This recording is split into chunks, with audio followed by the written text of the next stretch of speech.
Hello, it's me, Siddhartha. I'm sitting here in front of the window in case you hear any background sounds. But yes, I am here to share with y'all a piece that I wrote earlier today. It's a little raw, so bear with me. It's called P&G, and it's inspired by the ad released by Procter&Gamble and the comments that followed. And so my main request is that if you could please, just bear with me till the end, please. And tell me what you think of it as well. But here you go, P&G. I cry for you, my people, all of you, my people. I cry because many are misused and misguided, misunderstood and misinformed. I cry because when I look on social media, the news, and the streets, I see a strong need for reform. Yes, I shed these tears for the lives lost to the police unjustly. Because if the crime didn't demand the death penalty, they shouldn't have to die in the streets, in cars, in front of their families and their kids. But I also shed a tear for the police judged harshly by the few who pollute their identity, who make the masses seem as though they follow the same doctrine of cruelty because the few that are trigger happy. But there's also a tear for the lack of empathy because this has been the reality of minorities since the beginning. But there are more reasons my tears fall.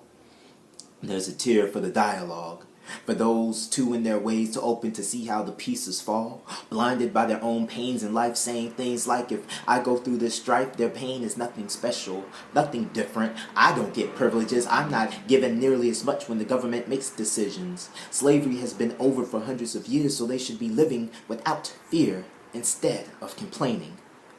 Yes, those views.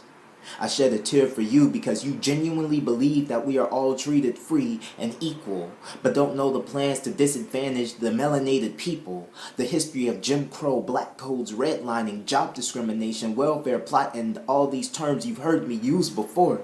And I will continue until your mind opens its doors. Yes, because you are not your ancestors doesn't mean their impact isn't still fluid. Remember that Rosa Parks, Dr. King, marches with hoses and dolls, the civil rights, it all happened around the 50s.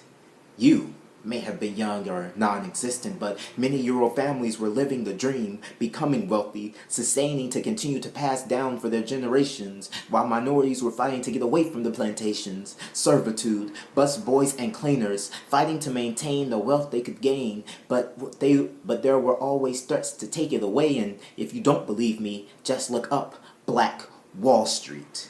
And don't be ignorant and refute me until you take some time just to sit and read.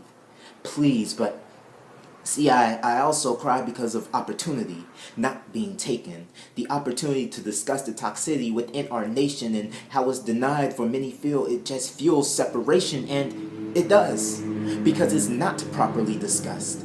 And it's as if minorities are told just to forget what happened to us. How would it feel to have your agony dismissed without proper representation?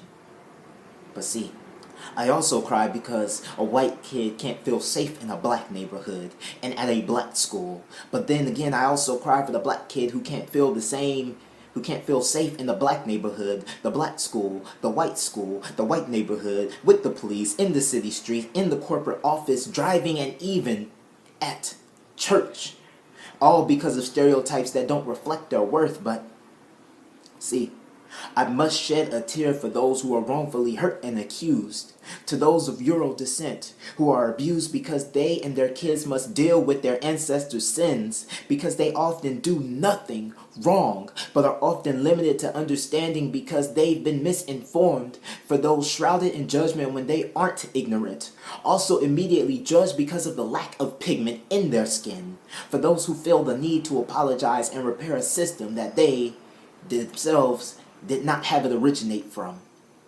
And unfortunately, there are so many more tears to shed, more for the living than the dead, for the LGBTQ, for their attack from the conservative-minded society, their fight for equality, their struggle with their identity, their fight with religious theology, much like the atheists. And I cry because of the delusions of the homophobic.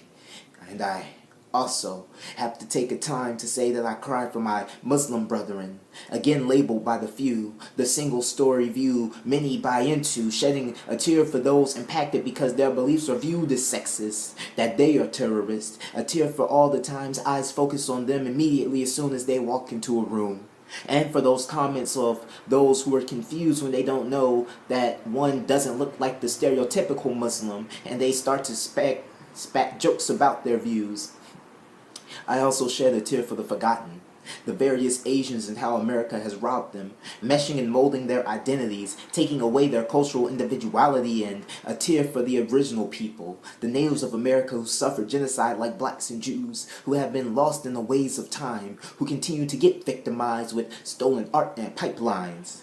And I cry for the Latinos too, another group meshed the same in the form of Hispanics. Forgotten is that they used to manage the lands we salvaged, stolen or won by war.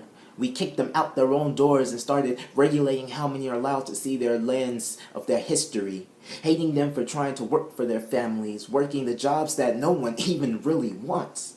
But this is not enough, because my eyes still pour, shedding tears more and more, crying for the woman scorned, for her image male-driven, for her position male-given, for the work that lacks equal compensation, for the role of housewife, nurse, childbearer, and rearer, cleaner, and cook, to the single role of provider by her counterpart, to shed a tear of maternity leave, or lack thereof, for her rape that was appropriate because of what she was wearing, which was too revealing, just because she was flirting, justified because she was flirting, should have been assumed because she should have known better than to have been there. Another tear because her value is in her looks and how well she cooks. A tear because women in media are unrealistic in image, and one for the little girl who slits her wrist because she can't live up to this, to the anorexic molding their body to look like the photoshopped, and the one dying because she's big and mocked. A tear for colorism and the myth of good hair, to the fact that people are so ignorant they can't tell that it's not fair, to the fact people can't see it's not fair, to the fact that it's not fair. My tears, they fly everywhere, because I cry for my people, all of my people. Whew. Alright, I've done a couple takes of this, so I'll probably just let this one rock, but yes, if you followed me all the way through, thank you. I really appreciate it. There's a lot of, different nods in here, and I know I messed up a few times. It's raw, but, just tell me what you think, and I hope we're all able to grow from the stuff that's happening, because there's just too much bigotry going on. There really is. But this has been another piece by Siddhartha, PNG. Y'all have a good one. Be safe out there.